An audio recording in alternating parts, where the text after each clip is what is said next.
ಗೋಕರ್ಣ ಮಹಾಬಲೇಶ್ವರ ದೇವಸ್ಥಾನ ಮತ್ತೊಮ್ಮೆ ಇದೀಗ ತೀರ್ಥ ಕೊಡುವ ವಿಚಾರದಲ್ಲೂ ಕೂಡ ವಿವಾದಕ್ಕೆ ಸಿಕ್ಕಾಕೊಂಡಂಗೆ ಕಾಣಿಸ್ತಾ ಇದೆ.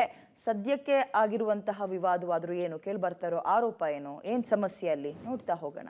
ಸದಾ ವಿವಾದದಲ್ಲಿ ಗೋಕರ್ಣ ಮಹಾಬಲೇಶ್ವರ ಸನ್ನಿಧಿ. ಭಕ್ತರಿಗೆ ತೀರ್ಥ ನೀಡುವ ವಿಚಾರಕ್ಕೆ ಅರ್ಚಕ ಕುಟುಂಬದ ಗಲಾಟೆ.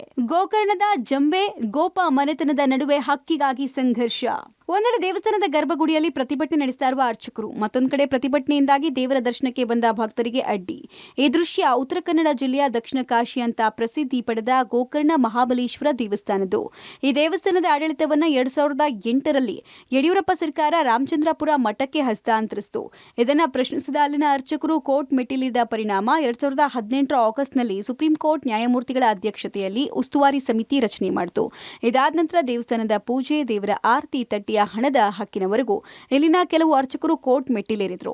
ಇನ್ನು ನಂದಿ ಮಂಟಪದಲ್ಲಿ ತೀರ್ಥ ನೀಡುವ ಹಕ್ಕಿಗಾಗಿ ಜಂಬೆ ಹಾಗೂ ಗೋಪ ಮನೆತನದಲ್ಲಿ ದೇವಸ್ಥಾನ ಹಸ್ತಾಂತರ ದಿನದಿಂದ ವಿವಾದ ಇದೆ. 2004ರಲ್ಲಿ ಗೋಪೆ ಮನೆತನದವರು ಕೋರ್ಟ್ ಮೆಟ್ಟಿಲೇರಿದ್ರು. ಆದರೆ ಕೋರ್ಟ್ಗೆ ಹೋದ ಅವರ ಕುಟುಂಬದ ವ್ಯಕ್ತಿಗಳು ಅಕಾಲಿಕ ನಿಧನದ ನಂತರ ಯಾರೂ ಕೋರ್ಟ್ಗೆ ಪ್ರಕರಣವನ್ನ ಮುಂದುವರಿಸದೆ ಇಬ್ಬರ ಕುಟುಂಬ ಮಾತಿನ ಪ್ರಕಾರ ತಿಂಗಳ ಪಾಳಿಯಂತೆ ಒಂದೊಂದು ಕುಟುಂಬ ತೀರ್ಥ ನೀಡುವ ಪಾಳಿ ವಹಿಸಿಕೊಂಡಿತ್ತು.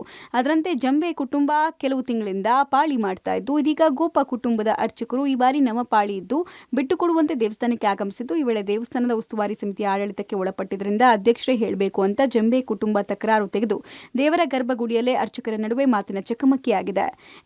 ಜಂಬೆ ಫ್ಯಾಮಿಲಿಯವರಿಗೂ ಗೋಪಿ ಫ್ಯಾಮಿಲಿಯವರಿಗೂ ಇಲ್ಲಿಯ ನಂದಿ ಮುಂದೆ ಕೂತು ತೀರ್ಥ ಪ್ರಸಾದ ಕೊಡುವ ಬಗ್ಗೆ ಯಾವ ಇಶ್ಯೂಸು ಯಾವ ನ್ಯಾಯಾಲಯದಲ್ಲೂ ನಡೆಯಲೇ ಇಲ್ಲ.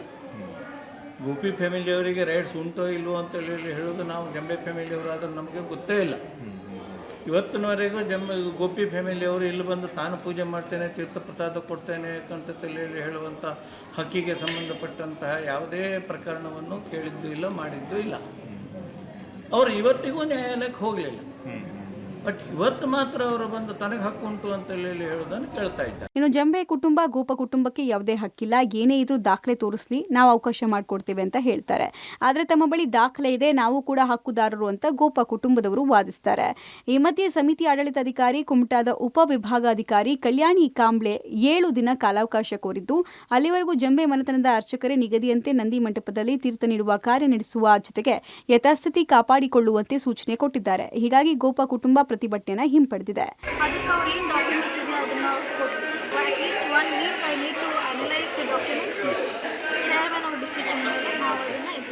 ಅವರ ಹತ್ರ ಒಂದು ಮಾರ್ಗದರ್ಶನವನ್ನು ಕೇಳಿದ್ದೇವೆ ಮತ್ತು ಅವರು ನಮ್ಮ ಹತ್ರ ತೆಗೆದುಕೊಂಡು ಸಂಪೂರ್ಣವಾಗಿ ಅದರಿಂದ ಅವರು ಅದರ ಸಹಮತ ಕೊಟ್ಟು, ಆದರೆ ಜೊತೆಗೆ ಏನು ನಾವೇ ಮುಂದುವರಿಸ್ಕೊಂಡು ಹೋಗ್ತೇವೆ ಅಂತ ಏನು ಹೇಳ್ತಾ ಇದ್ದಾರೆ ಹಿಂದಿನ ಆರೋಪಗಳಿಂದ ಜಂಬೆ ಫ್ಯಾಮಿಲಿ ಅವರಿಗೂ ಕೂಡ ನಿಮ್ಮದು ಏನಾದರೂ ಹಕ್ಕುಗಳಿದ್ದರೆ ಮುಂದುವರಿಸಿಕೊಂಡು ಹೋಗುವಂಥದ್ದು ಇಲ್ಲ, ಇವತ್ತಿಗೂ ಕೂಡ ನಿಮ್ಮದು ಇದೆ ಅಂತ ಆದ ಪಕ್ಷದಲ್ಲಿ ನನಗೆ ಅದರ ಕಾಪಿಗಳು ಬೇಕು, ಜಡ್ಜ್ಮೆಂಟ್ ಪ್ರತಿಗಳು ಬೇಕು ಅಥವಾ ನಿಮ್ಮ ಹಕ್ಕುಪತ್ರಗಳು ಬೇಕು ಅಂತ ಹೇಳಿದ್ದಾರೆ. ಅವರು ಅದನ್ನು AC ಅವರ ಸಮಕ್ಷಮದಲ್ಲಿ ಅದನ್ನು ಪೂರೈಸಲಿಕ್ಕೆ ಅಸಮರ್ಥರಾಗಿದ್ದಾರೆ. ಇವತ್ತು ಸಂಪೂರ್ಣವಾಗಿ ಯಾವುದೇ ಕಾಗದಪತ್ರವನ್ನು ಕೊಟ್ಟಿಲ್ಲ. ಒಟ್ಟಾರೆ ಪೊಲೀಸರು ಆಡಳಿತಾಧಿಕಾರಿಗಳ ಮಧ್ಯಸ್ಥಿಕೆಯಿಂದ ದೇವರ ಸನ್ನಿಧಿಯಲ್ಲಿ ಆದ ಗಲಾಟೆ ತಾತ್ಕಾಲಿಕವಾಗಿ ಶಮನಗೊಂಡಿದೆ. Naveen, public TV, Karwar.